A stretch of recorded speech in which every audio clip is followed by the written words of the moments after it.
All right, let's go ahead and start 31. I have got to finish this book and see what happens. I hope you guys feel the same way, so let's keep going. The air felt thick and damp, like the silence that followed the screaming and crying and sirens.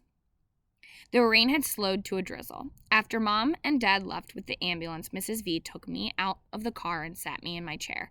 She placed the soggy, filthy doodle on my tray. I found this under the car, she said, her voice shaking.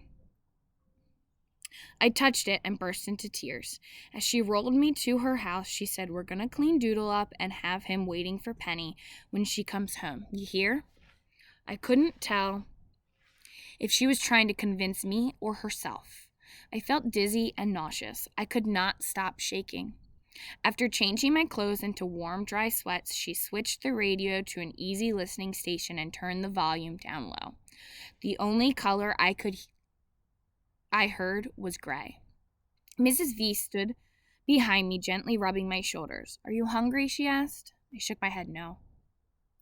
She continued to massage my back and shoulders until we both could feel the tension slipping away. "I'm going next door to get your Medi Talker and the dog," she said.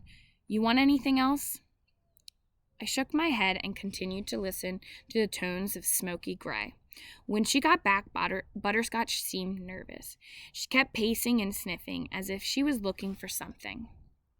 "I think she's looking for Penny," Mrs. V said. "Dogs know." She hooked up Elvira to my chair and switched it on, but there was nothing either of us could say. "It's not your fault, you know," she said finally. I shook my head forcefully. Mrs. V should know better than to say stuff just to make me feel better. "I mean it, Melody. It's not your fault." "Yes, it is," I replied on my talker. I turned the volume up loud. Mrs. V walked around to me where I could see her. She leaned down until her face was just inches from my own. "You did your best to warn your mother. You should be proud of yourself." "Not proud. Not enough." I typed. "Sometimes things happen that are beyond your control, Melody. You did everything right." The guilt bubbled up then. "I was mad at Penny," I typed slower than usual. "Penny knows you love her," she said. Tears slid down my cheeks. "Made Mom take me to school." "So what? The fact that you insisted on going to school even after what happened to you yesterday shows you are a strong person. A better person than anyone else there. I'm proud of you for that." "Don't be."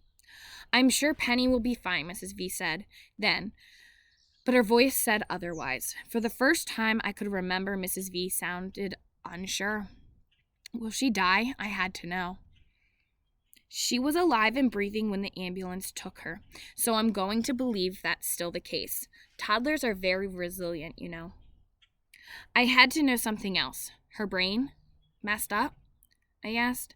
I had seen enough television shows on brain trauma to know it was possible. My classmate Jill had been in a car accident. I couldn't bear to see Penny like that. Mrs. V answered thoughtfully and honestly, "I suppose it's possible, but I pray that's not the case." "Two broken kids," I typed. Just the idea almost made me gag. "That's not going to happen, Melody." But Mrs. V's voice wavered. I heard it. It was still for a moment, then I typed, "It should have been me." "Huh? What do you mean?" "Nobody would miss me." "Now you just stop stupid talk like that. My whole world would fall apart if something happened to you. Your parents as well." I'm not sure I believed her. I tilted my head. "Really?" I typed.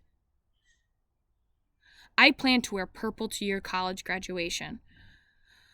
Far away and very hard. Like making the quiz team?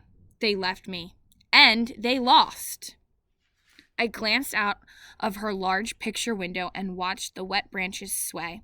How could I say it? I looked back at my talker and typed very slowly. "I want to be like other kids." "So you want to be mean and fake and thoughtless?" I looked up at her angry face, then looked away. "No, normal." "Normal sucks," she roared. "People love you because you're Melody, not because of what you can or cannot do. Give us a little credit." "I want it to be yesterday," I typed. Yesterday your heart was broken because they left you behind, remember? Rather have that than this. I know, oh Melody, I know. I'm scared.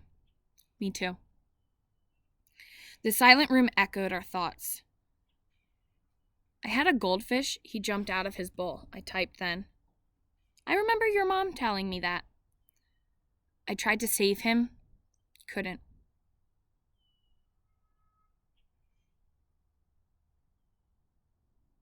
The phone rang then, startling both of us. I jerked in my chair. Miss V picked it up. Yes, she said.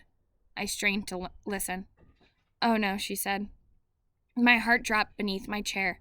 She listened for a long time. Oh yes, she said finally. Then she burst into tears and hung up. Is Penny dead? I typed. The world was spinning. Miss V wiped her eyes, looked at me and took a deep breath. She has some internal injuries, a badly broken leg, but she survived the surgery. She's gonna live. Then she cried once more. Normal doesn't suck at all.